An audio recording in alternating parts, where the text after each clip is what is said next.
Hi everybody, this is Dan Stolbarger. Welcome back to this week's KFIR Middle East Update. It's the week of February 13th. We're going to look back on the events that transpired leading up to today. Just a reminder that there is a PDF PowerPoint that accompanies this presentation. Always has a lot more information than we have time for on the YouTube. So make sure you grab that. It should just be a link on the YouTube page, or you can get it on our website at holygroundexplorations.com. And just a note that on February 23rd, Sharon and I will be heading off to Israel. We'll be there for about 21 days. And during that time, our Middle East update will be less of a video and more of the PDF PowerPoint, but we will be reporting from Jerusalem and up in the Galilee as well during our 3-week time there. So make sure you access that information. So let's take a jump into this last week. We always start with our news bites, and there's just a lot of chatter, a lot swirling around today. Whether it's Biden, Bibi, Blinken, ceasefire discussions in Cairo, but we're just going to take our time and walk through this. We'll start with Blinken and the Palestinian Authority and this idea of a two-state solution, and the Palestinian Authority seeking to find common ground with Hamas. But Blinken should know that the Palestinian Authority is just as bad as Hamas. So before talking about, hey, once the world's war's over, let's put the PA in charge, Israel needs to see a fundamental and extended detoxification of all Palestinians before there can be any traction whatsoever in a two-state solution. Of course, Blinken's going to come out and say to Israel, the best way to ensure any kind of lasting peace is a Palestinian state. I'm very reluctant to see that as any kind of possibility, especially in the not too distant future. Joe Biden says that Israel's fighting in Gaza, you probably heard this in his words, is over the top, and he's pushing hard for a pause for a lot of reasons.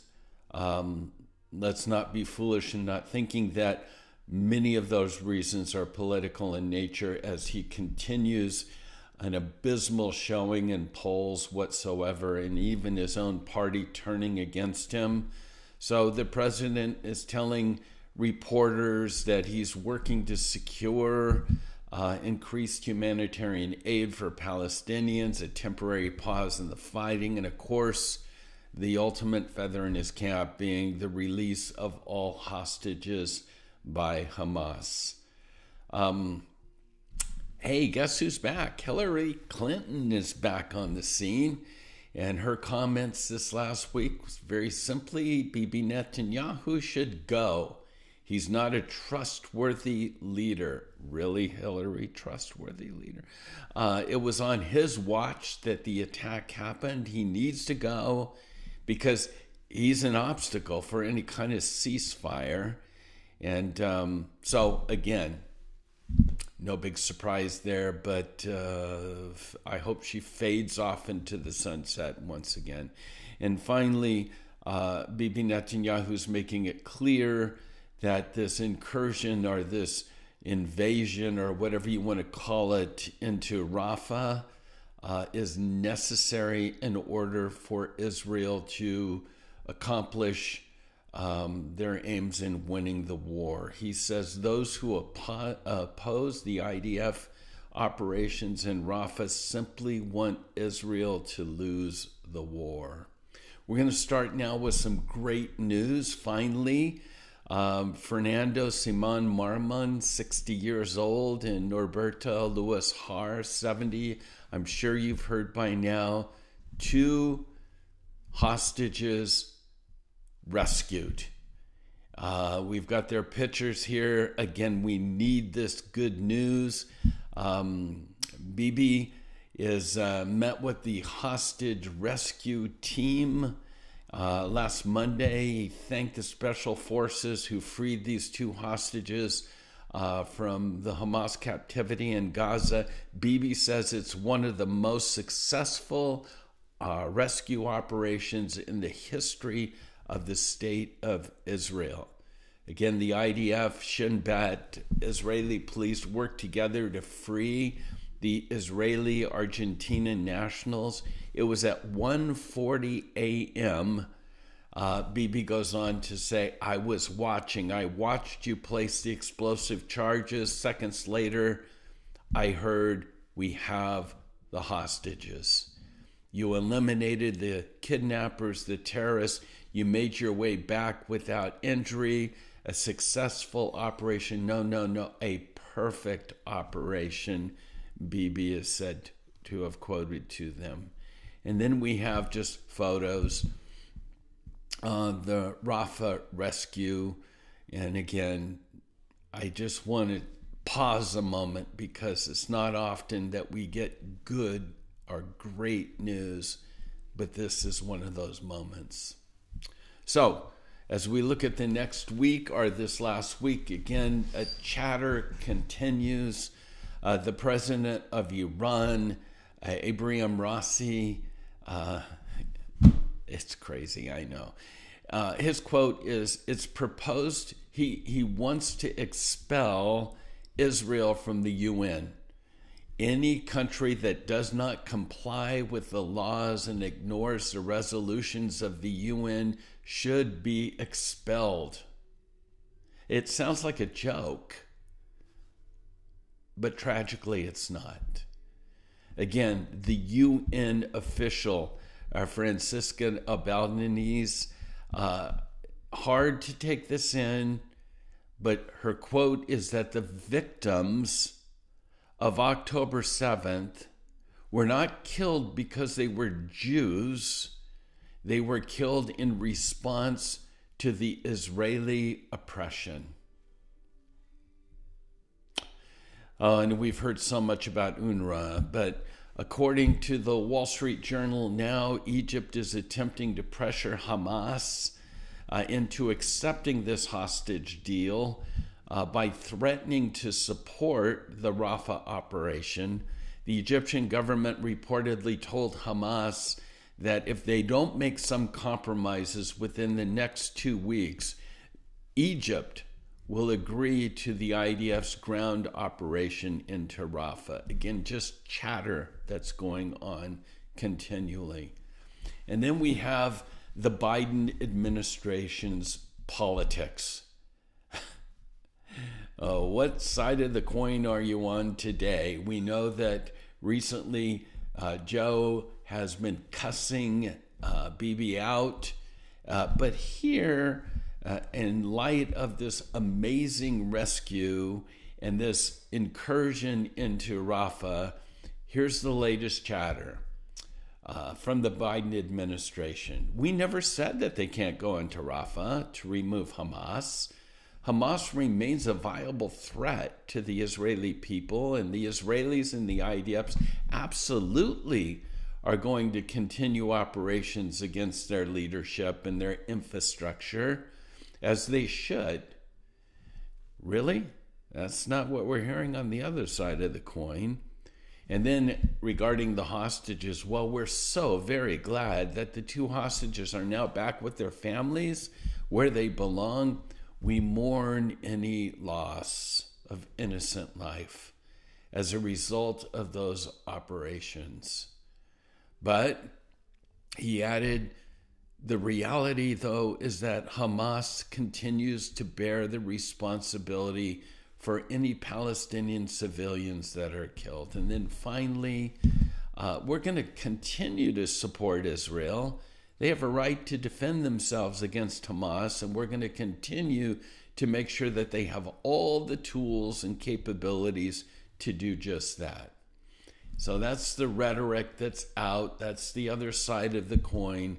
But there's no doubt about this, that there's tensions between Biden and Bibi, because Bibi is not bowing down to the needs of Biden. And Biden's needs have to do with re-election and image. So again, smooth operators. And so the Hamas proposal that was recently turned down, I think you need to hear what it is. Despite defeat after defeat, Hamas seems to think that they're actually winning. This can only be the explanation that because of the ridiculous response to Qatar and U.S. and the Egyptian border ceasefire. Here's what Hamas's response was. Number one, we want all IDF soldiers out. Number two, let's just go back to how it was before we slaughtered your people with the same borders and international guarantees, and you stay on your side from now on and we'll stay on ours. Or number three, this is an added one, and by the way, we don't want Jews up on the Temple Mount anymore. Now you do those three things, in return we'll give you back your hostages over a 135-day grace period.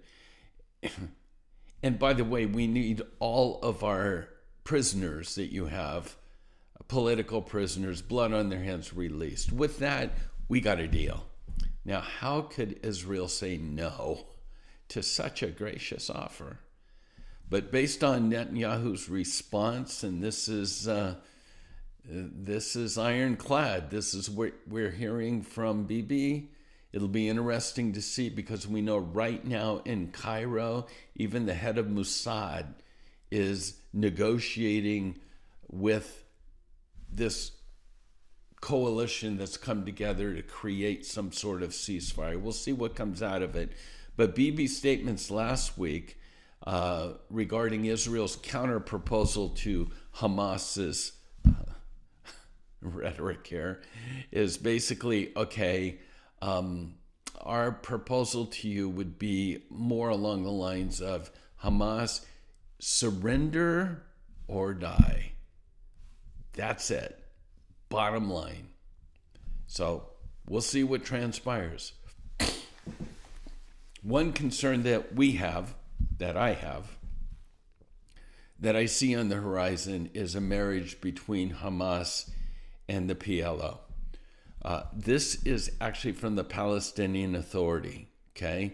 While Israel and much of the international community are still horrified by Hamas's atrocities that they committed on October 7th, the Palestinian Authority has refused to condemn the atrocities.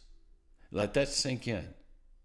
And they continue to promote its goal of unity with Hamas. One of the leaders, this is on the official Palestinian daily TV station, says, quote, I hope that Hamas will examine itself again and turn in the direction of the PLO, because the organization has never closed its door, neither to Hamas nor to the Islamic Jihad or to any other national power. I hope they will come to the right path and become partners with the PLO. This was from Jabril Rajoub. And he goes on to say, we say to our brothers in Hamas and the Islamic Jihad movement, the ball's in your court.